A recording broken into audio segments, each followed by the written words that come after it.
Rao gold smuggling ಕೇಸ್ಗೆ twist ಸಿಕ್ಕಿದೆ. ಇಲ್ಲಿ ಪ್ರತಿಷ್ಠಿತ ಖಾಸಗಿ ಹೋಟೆಲ್ ಮಾಲೀಕನ ಮೊಮ್ಮಗ ಡಿಆರ್ಐ ವಶಕ್ಕೆ ಹೋಗಿದ್ದಾನೆ. ಇದೀಗ ಪ್ರತಿಷ್ಠಿತ ಖಾಸಗಿ ಹೋಟೆಲ್ ಮಾಲೀಕನ ಮೊಮ್ಮಗ ಇದೀಗ ಡಿಆರ್ಐ ವಿಚಾರಣೆಯನ್ನು ಫೇಸ್ ಮಾಡ್ತಾನೆ. ಅವನು ತರುಣ್ ರಾಜ್ ಎಂಬಾತನನ್ನು ವಿಚಾರಣೆ ಮಾಡ್ತಾ ಇದ್ದಾರೆ. ಇದೀಗ ವಶಕ್ಕೆ ಪಡ್ಕೊಂಡು ನಟಿ ತನ್ಯಾ ರಾವ್ಗೆ ಗೆಳೆಯ ಅಂತೆ ಈ ತರುಣ್ ರಾಜ್.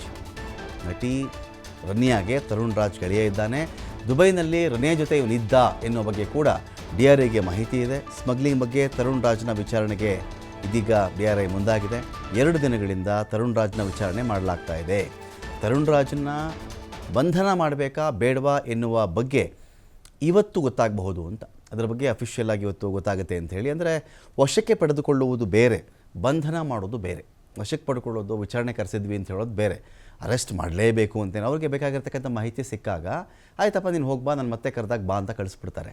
ಆದರೆ ಅವನು ತೀರಾ ನಾನು ತನಿಖೆಗೆ ಅವನು ಸಹಕರಿಸ್ತಾ ಇದ್ದರೆ, ಯಾವ ಮಾಹಿತಿ ಬೇಕಿರುತ್ತೋ ಅದ್ರ ಬಗ್ಗೆ ಸರಿಯಾಗಿ ಆ ಮಾಹಿತಿಯಲ್ಲಿ ಅವನ ಪಾತ್ರ ಇದ್ದ ಬಗ್ಗೆ ಮಾತ್ರ ಕೇಳಿದಾಗ್ಲೂ ಅವನು ಅದ್ರ ಬಗ್ಗೆ ಹೇಳದೇ ಇದ್ದರೆ, ನೀನು ರಮ್ಯಾ ಒಟ್ಟಿಗೆ ಇದ್ರಾ ದುಬೈನಲ್ಲಿ ಅಂತ ಕೇಳಿದ್ರೆ ಇಲ್ಲ, ರಮ್ಯಾ ನಿನಗೆ ಗೊತ್ತಾ, ನನಗೆ ಪರಿಚಯನೇ ಇಲ್ಲ, ಚಿನ್ನಕ್ಕೆ ನೀನು ಕಾಸು ಕೊಟ್ಟಿದ್ದ, ನನಗೇನೂ ಗೊತ್ತಿಲ್ಲ, ಇವ್ರ ಬಳಿ ದಿನ ಒಂದು ಮಾಹಿತಿ ಇರುತ್ತೆ.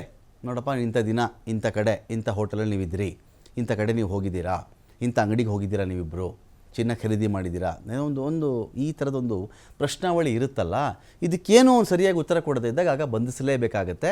ಅದರ ಬಗ್ಗೆ ಇವತ್ತು ಡಿಸಿಷನ್ ತೆಗೆದುಕೊಳ್ತಾರೆ ಅಂತ ಕಾಣುತ್ತೆ.